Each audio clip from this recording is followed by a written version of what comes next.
Bienvenidos todos a este nuevo programa de Derecho al Corazón.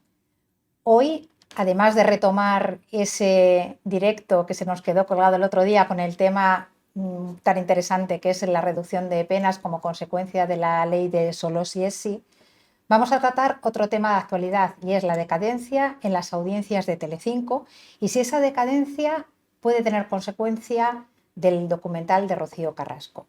Pero antes de empezar, quiero pediros que si os gusta el programa le deis al like, que os suscribáis y que deis a la campana para que así no os perdáis ningún contenido. Dicho esto, Iván, ¿qué te parecen las audiencias que han sido publicadas de Telecinco? Bueno, creo que se está hablando mucho de ello. Se está hablando del mal mes de enero que ha tenido Telecinco, o muy mal mes de enero que ha tenido Telecinco. Y yo he visto distintas comparaciones y los datos son significativos. Telecinco este mes de enero, salvo error o omisión, ha tenido un 10,4. El mes de enero del año 22, o sea, del año pasado, tuvo un 13,1. Y es importante, creo, señalar también el mes de enero del 21, que fue justo antes del documental de Rocío Carrasco, estaba en un 13,8. Pero estos datos que ilustran cuál ha sido la trayectoria de Telecinco, creo que deben ser aderezados con un dato todavía que a mí me parece más relevante. Y es que Telecinco en el año 2021, en marzo del 2021, cuando se estrenó el documental de Rocío Carrasco, hizo una audiencia de un 16,3. Recordar aquel mes, aquel estreno, aquella dotación de contenidos, todo lo que se produjo y cómo subió y cómo tenía esa gran audiencia. Pero el dato trascendental es el de marzo del año siguiente, el año pasado, que ya había caído a un 11,9. Eso sí que es sustancial y pone en evidencia lo que yo entiendo, que todo es consecuencia de ese documental de Rocío Carrasco. Y ahí yo creo que podemos hablar un poco de las causas que han llevado a estos datos o que nosotros creemos que han llegado a estos datos. Bueno, pues los datos que has dado, lo que a simple vista se puede apreciar es que desde el mes de marzo del año 2021 hasta el mes de marzo del año siguiente, del 2022, se produce una caída drástica en términos de audiencia, en cuanto menos a porcentaje respecto de Telecinco. Y el último dato de enero, que es el que figura ya hoy, día 31, lo que viene a confirmar es esa tendencia, esa confirmación de esa bajada importante, incluso la confirmación de aún unos peores datos de audiencia. Es decir, determinan esa tendencia que podemos fijar en cierta manera en ese punto de partida en marzo del año 2021. ¿Qué entendéis vosotros que cuáles han sido los fundamentales hitos por los cuales ha empezado a decaer esa audiencia? Porque obviamente cuando empezó el documental o cuando iba a empezar el documental, bueno, aparte de la gran difusión que se le dio y la expectación que era lógica por saber su contenido, después ha ido bajando, como habéis dicho.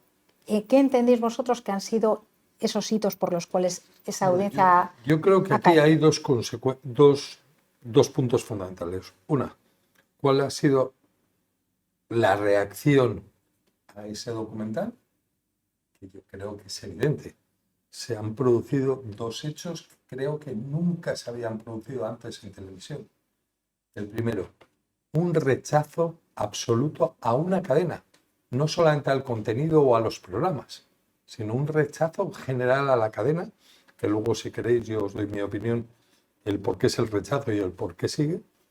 Y luego también otro hito que nunca había ocurrido, porque creo que nunca había pasado, y es el movimiento social en redes sociales. Aquella marea azul, aquel movimiento en las redes sociales fue todo consecuencia.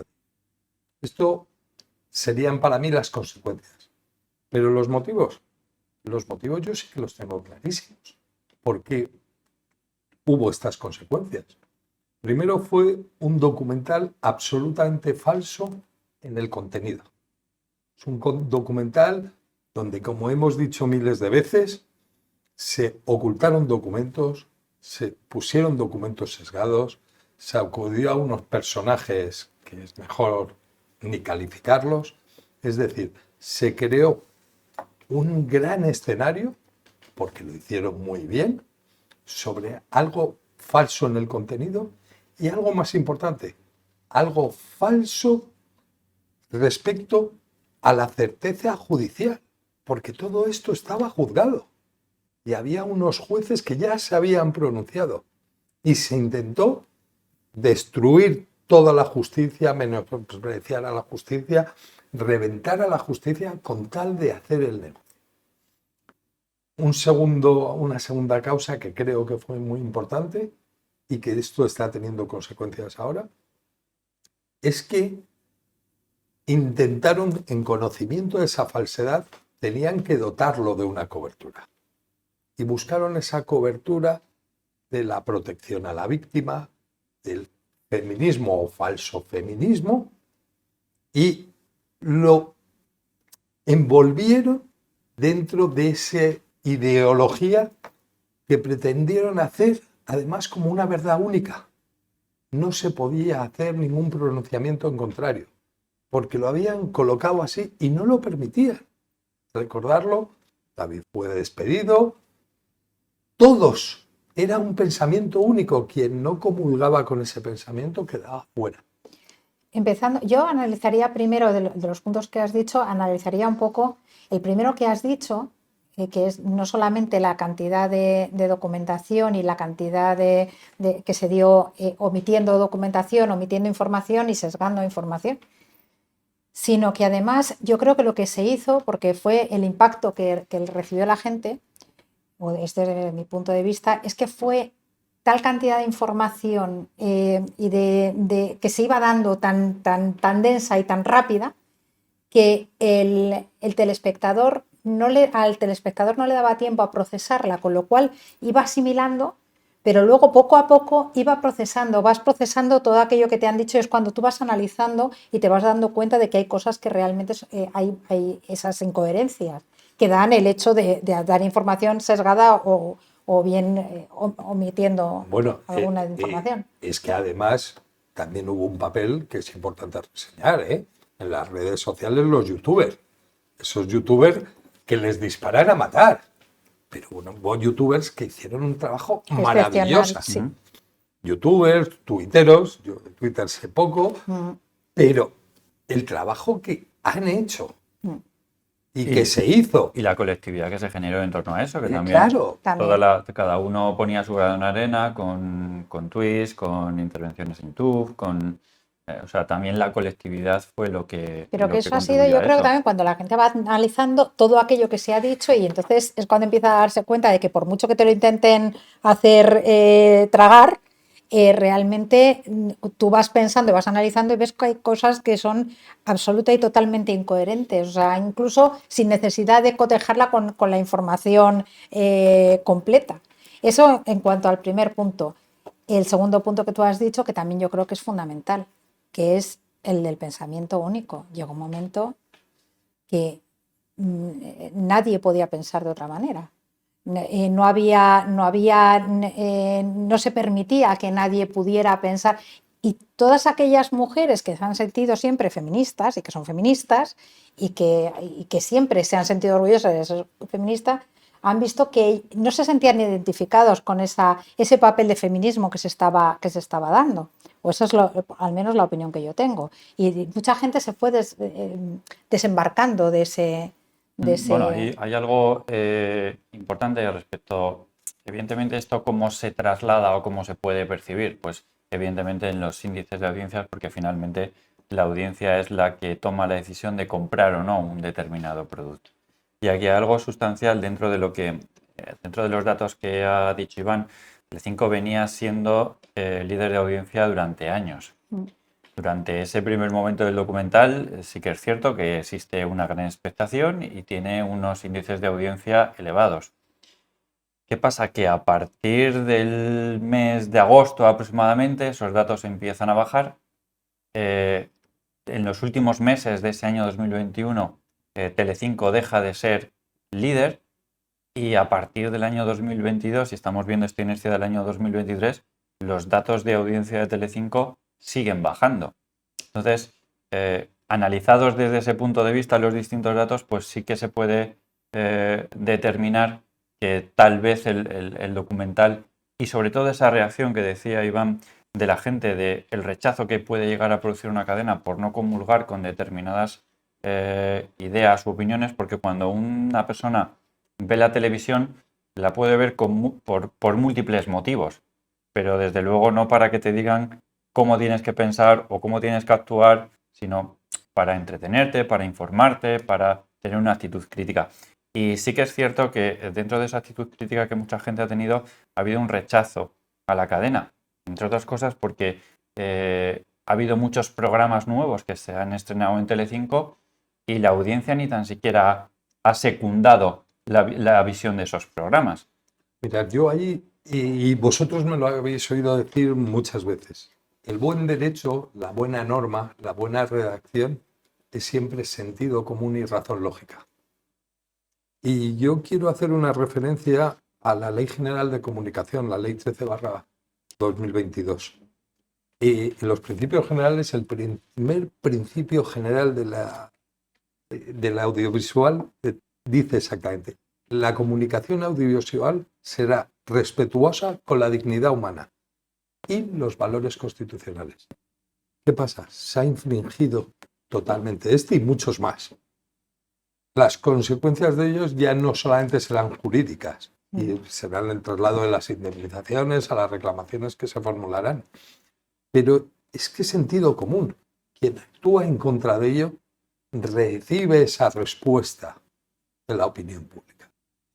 Y luego yo creo que además el rechazo de la cadena y esta caída que no tiene freno viene muy determinada porque las mismas caras que defendieron, que articularon y que pusieron de manifiesto ese documental, ese pensamiento único, ese envoltorio, el apoyo de la ministra de Igualdad, los premios, es que no te podía salir porque todo era un rodillo. Todas esas caras que representan todo aquello siguen en Telecinco. Y ese rechazo viene a ello. Porque además la gente, creo, y si queréis ya podemos ir cambiando de tema e ir enganchando con el directo que se nos quedó a media, toda esa gente que protegía a la mujer, ¿qué está haciendo ahora? Creo que eran hoy 388 reducciones de condena. Son 338 personas que se han beneficiado de una ley que lo único que no hace es proteger a esas víctimas y a las mujeres. Hemos oído, Jorge Javier, María Patiño, todos los que enarbolaban aquella bandera, Carlota Corredera, les hemos oído criticar, determinar o postular. Hablar de ello, no hablan de ello. Y eso es protección de la mujer. Por eso la gente se ha dado cuenta de que todo el Telecinco o se limpia y se hace una cadena nueva, o van a seguir igual. Que si a una conducta que se está viendo que genera rechazo, le sumas la incongruencia, pues eso lo único que puede hacer es elevar al cuadrado ese rechazo. Perdón, he dicho 388, es 338 el dato que he leído yo hoy. 338, porque además son 338 personas que están saliendo, que están obteniendo reducciones de condena, unas que ya están saliendo, otras que van a salir antes, en las que muchísimos salen con informes penitenciarios de que no se han reinsertado ni se han rehabilitado, que siguen suponiendo un riesgo para la sociedad. Y ante ello, estamos viendo que solamente el feminismo era para hacer un negocio. Y eso se castiga y lo está castigando la audiencia. Y mi criterio es que la está castigando de forma tremenda por ello. Cuando la audiencia ve que no es verdad nada de lo que había, ni siquiera esa bandera ideológica que intentaron envolver el paquete, es cuando está obteniendo estos resultados. ¿Porque habéis oído alguno? No, ni lo oiremos, desgraciadamente. Ojalá me equivoque, pero no. Porque además el tema es serio. Hoy se estaba hablando mucho de la reforma, de que ya por fin se va a decidir reformar, y ahí yo creo que debíamos, ya retomando un poco aquel programa, hablar un poco de las consecuencias de la reforma. Es decir, si queréis lo planteamos, porque yo creo que la gente tiene que tener clara que la ley ya ha hecho el daño, que las revisiones de condena se van a producir, lluvia pro reo, se van a producir. Se modifique ahora la ley o no, pero para todos los condenados con anterioridad, ya se van a seguir produciendo las reducciones de condena y las puestas en libertad. Y no solo a los condenados, sino a las personas que han cometido el delito mientras estaba en vigor esa ley. Efectivamente, desde el 7 de octubre hasta el día que se reforme, todos los condenados tendrán menos pena de prisión con esta nueva ley que con la antigua. Eso a lo mejor podríamos explicarlo un poco, si quieres, David, porque nosotros lo damos un poco por hecho, porque se va a aplicar esa ley. En el momento en el que en el momento que se comete el delito, se aplica la ley que está vigente en ese momento u otra que pueda ser más beneficiosa. Aquí hay una cuestión fundamental que creo recordar que en el último directo ya lo dijimos. A las personas, cuando se les impone una condena, siempre se les aplica la legislación penal más favorable, aunque no esté vigente. Entonces, en estos casos, el por qué se produce esa reducción de las condenas es porque en aquellos supuestos en los que una persona había sido condenada dentro del mínimo que establece la ley, en este caso lo que sucede es que al rebajarse el mínimo de la pena impuesta para determinados delitos, se le aplica ese mínimo. ¿Qué es lo que sucede? Que al aplicarse la ley penal más favorable, aunque en aquel momento estuviese penado con una pena superior, se le aplica la ley penal más favorable, que es la vigente actualmente. Entonces, es lo que decía Iván, a esas personas que han tenido la condena y solicitan la reducción en este periodo temporal, se les va a aplicar. Y aunque se vuelva a aumentar ese mínimo de pena, ya esta ley que se ha publicado operará para todos los casos anteriores y son los que se produzcan hasta que se modifique la ley. Porque será el punto de partida para graduar cualquier pena. Es decir, ese mínimo te lleva a graduar la pena y todas las penas se gradúan igual, ¿bien? Conforme a los criterios de la ley. Y entonces, con esa bajada de mínimo, las ya juzgados, como los hechos que se produzcan hasta que se reforme, van a tener que ajustarse a esta ley. Aunque luego se aumente ese mínimo, da igual, ya el daño está hecho. Y aunque se juzgue después, que eso tiene que quedar claro después, que a nadie puede ser condenado a una pena que no estaba vigente o que era de una determinada manera en el momento en que comete el delito. Esa es la otra consecuencia. No solo aquellas personas que ya están condenados y que les genera una rebaja de la pena, sino también todas las personas que cometan ese delito desde el momento de entrada en vigor hasta que se modifique, si es que se acaba modificando finalmente la ley, en el sentido de elevar ese mínimo, igualarlo por lo menos a lo que estaba antes, a las personas que cometan el delito en este periodo de tiempo actual, se les va a aplicar esta ley, sí o sí. Sí. Sí, y además tanto que se está hablando, si queréis hablamos un poquito de la posible reforma de la ley. Bueno, y yo creo que el tema del mínimo de la pena, coincidimos todos, que no tiene nada que ver con la modificación del consentimiento o no consentimiento. Es decir, es independiente.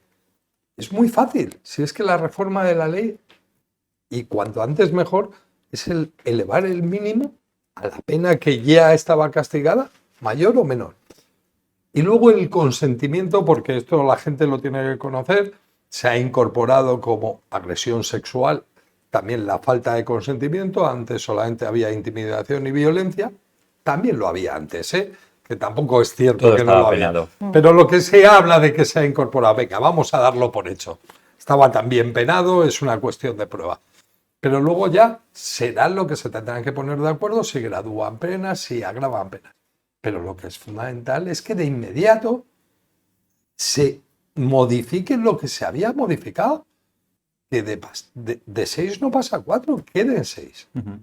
Es que ahí sí que es cierto que se genera un debate acerca de si el consentimiento, la violencia o intimidación, que es el espíritu de la ley, etcétera, etcétera. Pero lo que realmente fundamenta las reducciones de condena es algo completamente ajeno a eso. Es la reducción de la pena mínima. Nada más. Por eso ese debate políticamente puede resultar más interesante, pero desde el punto de vista jurídico, a lo que es efectos de reducción de la condena, es en cierta manera estéril. Absolutamente. Es más, por ejemplo, yo doy mi criterio. Para mí la falta de consentimiento es igual a la violencia y a la intimidación. Creo que debía llevar la misma pena. Hay partidarios, y creo que tú eres uno de ellos, que no, que la falta de consentimiento debe tener un tipo básico y el resto agravados. Pero para mí debe llevar la misma pena. Yo efectivamente... Otra cosa será la prueba, ¿vale? La prueba en plenario, la prueba que tienen que apreciar los jueces, si hubo consentimiento o no hubo consentimiento. Ujú. Pero para mí la violación es igual si haya habido intimidación o haya habido falta de consentimiento. Yo mi postura ahí ya la conoces, aunque esté dentro de una misma horquilla o se pueda establecer una misma horquilla, pero ahí entramos dentro de la discrecionalidad de los jueces. Para mí el hecho de la falta de consentimiento, que exista un plus de que exista violencia o intimidación, sí que podría acentuar o no en un sentido la pena por una cuestión de política criminal. No se puede penar lo mismo a alguien que además de realizar ese acto lo hace con violencia a aquel que no, porque en cierta manera no es que estés incentivando, pero estás restando relevancia o importancia a ese hecho que se añade además de la agresión sexual. Ese es el matiz. Hombre, parece ser que esa es la discrepancia que hay actualmente y en lo que están enganchados y por eso no se lleva a cabo esa modificación. Pero yo vuelvo a insistir, a mí entre la falta de consentimiento y la intimidación me parece que no hay ningún salto. Y luego una agravación por la violencia, pues bueno, quizá. Pero para mí es que el bien jurídico protegido es el mismo. Es Sin la decir, menor duda. Indudablemente. Es la libertad sexual. es la libertad sexual y las tres son formas. Pero sí es cierto que a lo mejor como agravante, porque obviamente si tú utilizas violencia, estás encima causando otro daño añadido. O sea, no es que, Indudablemente todos tienen que ser penados porque el bien jurídico obviamente. se La vulnera. violencia quizá podría tener un agravante, pero realmente a los efectos del bien jurídico protegido. Por eso la violencia es era un elemento del tipo anteriormente. Lo que se protege es la libertad sexual y que me da igual la forma en que se haya viciado ese consentimiento, haya sido con intimidación, con violencia o la forma que sea y que se pruebe en el plenario. Pero bueno, yo creo que les toca a nuestros políticos ponerse de acuerdo y que no vuelvan a errar en ello. Ujú. Si os parece, pasamos justamente donde nos quedamos cortados en el último directo, la libertad provisional, que además ahora se ha puesto muy de actualidad porque lo han solicitado los abogados de Dani Alves y justamente nos quedamos hablando de ello. Sí, bueno, no recuerdo exactamente el momento, pero bueno, estábamos analizando un poco los distintos requisitos que establecía la ley, en este caso la ley de enjuiciamiento criminal, para fijar el hecho de por qué una persona ingresa provisionalmente en prisión o no. Creo recordar que decíamos que la finalidad era distinta a la pena a imponer y por lo tanto los criterios a tener en consideración también son distintos. En este caso se persiguen, como dice la ley, 3 finalidades distintas. Una de las tres, cualquiera de ellas. Efectivamente, se persiguen 3 que evidentemente con que una sea adecuada a la prisión provisional para conseguirla es suficiente para adoptar ese mecanismo. Creo que el otro día también expusimos que además de conseguir esas finalidades había 2 presupuestos iniciales que tenían que concurrir, que es que la prisión fuese, la pena de prisión a imponer por ese delito fuese igual o superior a los 2 años y además que existiesen indicios racionales o motivos suficientes para creer a esa persona como autor del posible delito que se está investigando. Pues además, en este caso, para acordar la prisión provisional se tiene que cumplir una de 3 finalidades: evitar el riesgo de fuga, el conseguir que esa persona esté sujeta al procedimiento judicial, tanto a lo largo de la instrucción como la celebración del juicio y la posible ejecución y cumplimiento de la sentencia. En segundo lugar, evitar la ocultación o la alteración de las pruebas. Y en tercer lugar, que no se incida nuevamente sobre bienes jurídicos de la víctima, que no se vuelva a delinquir. Sobre esa premisa, a mí me gustaría haceros una pregunta. Digamos, en igualdad de condiciones, en los mismos hechos, con una misma declaración, podríamos encontrarnos con supuestos en los que resulte jurídicamente procedente. Ya no digo que se acuerde o no se acuerde, porque también entramos dentro de las distintas valoraciones y criterios judiciales. Pero ¿sería jurídicamente procedente que se alcanzase una solución distinta? Es decir, que en un caso una persona concreta no ingrese en prisión provisional y en otro caso sí ingrese en prisión provisional. Sí, porque es absolutamente subjetivo, porque es cada caso individualizado y cada circunstancia particular de cada uno de las personas que están investigadas y para las cuales se solicita esa prisión. Entonces, aparte de unos criterios objetivos, que lo son, pero tú subjetivizas en cuanto a las circunstancias personales de esa persona. Sí, vamos a ver. Y bueno, incluso si queréis, porque está de actualidad, podemos hablar del caso Alves, de la solicitud que se ha realizado. Obviamente, los 3 requisitos parece ser que el fundamental por el cual ha sido ingresado en prisión provisional es el primero de ellos, el riesgo de fuga. Porque la ocultación, alteración de pruebas es ya complicado con el tiempo. Creo que están recopiladas todas las pruebas. Es un delito donde es difícil destruir pruebas, donde ya ha actuado. Y que pueda actuar contra los bienes de la víctima tampoco parece que sea el caso. Con lo cual aquí tenemos el primero de ellos, el riesgo de fuga. Creo que justamente nos quedamos sin materia cuando yo comentaba que con Brasil España sí tiene tratado de extradición. Obviamente no conocemos el caso y lo que podemos hablar, hablamos por lo que hemos conocido en los medios de comunicación. Pero aquí se ha hablado mucho de la doble nacionalidad. Parece ser que Dani Alves tiene tanto nacionalidad española como brasileña. Y hay un dato importante en ese tratado. En ese tratado se determina que los nacionales brasileños, el Estado brasileño, no tiene obligación de extraditarlos a España, ¿no? Es decir, si Dani Alves estuviera en Brasil y España pidiera la extradición para juzgarle aquí, Brasil se podría negar porque es un nacional suyo. Con lo cual, bueno, eso es uno de los matices que quizá fuera uno de los motivos que lo llevaron a ingresar en prisión. Una apreciación. ¿Cómo entendéis que podría repercutir en ese riesgo de fuga, esa posibilidad de riesgo de fuga, el hecho de que sea una persona con cierta notoriedad? Es decir, no es lo mismo una persona anónima que pueda tener un riesgo de fuga y que no puedas volverla a encontrar, a una persona que tiene es conocida.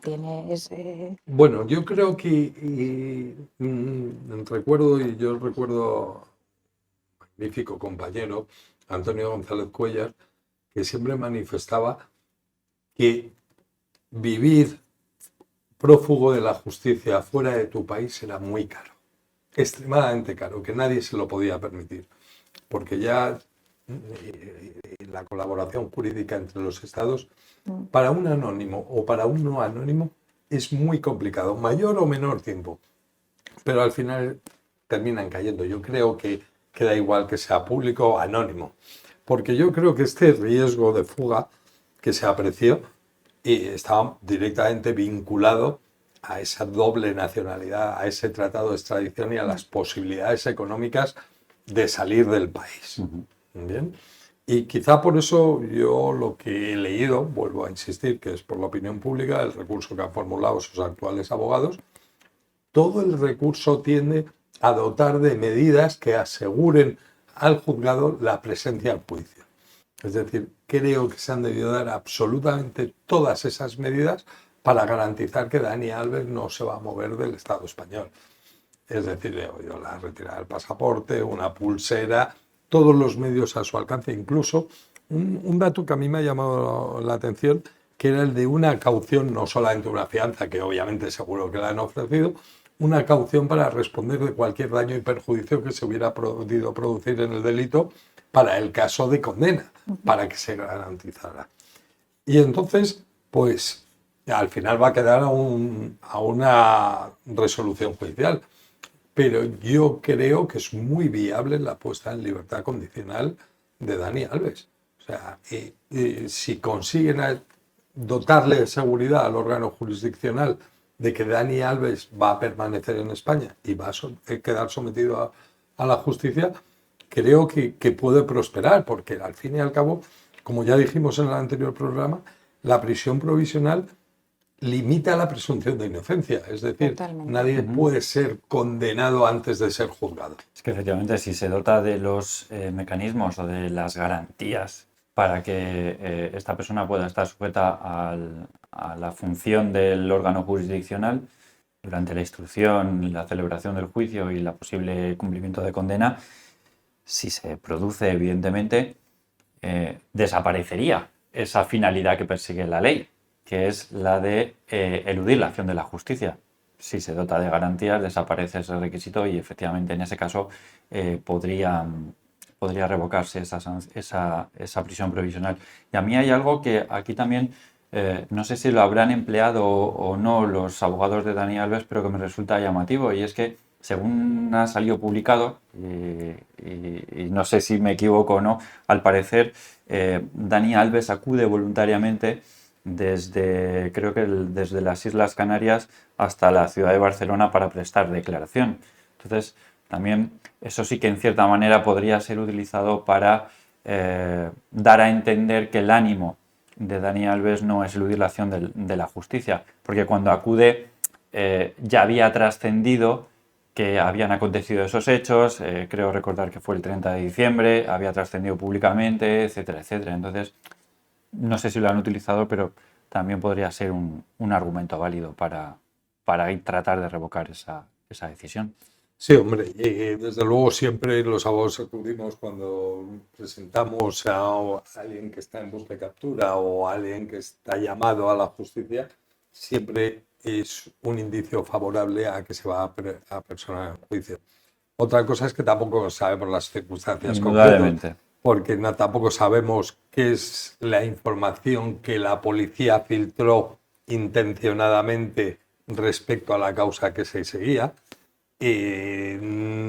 No sabemos cuál fue la situación de hecho, o sea, qué era lo que conocía Dani Alves de ello. Estoy de acuerdo.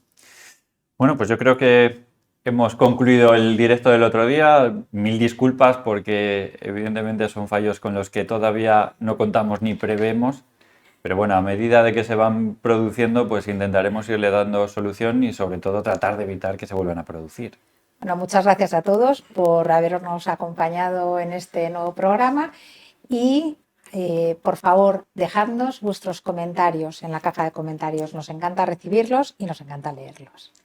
Y prometo apagar el teléfono, que como intentamos hacer un falso directo en este programa y que se mantenga todo lo que decimos del primer tirón, no vamos a cortar la llamada que ha entrado, pero iremos aprendiendo y nos iremos acordando de estas cosillas. Otra cosa que nos apuntamos. Hasta pronto. Gracias. Hasta luego.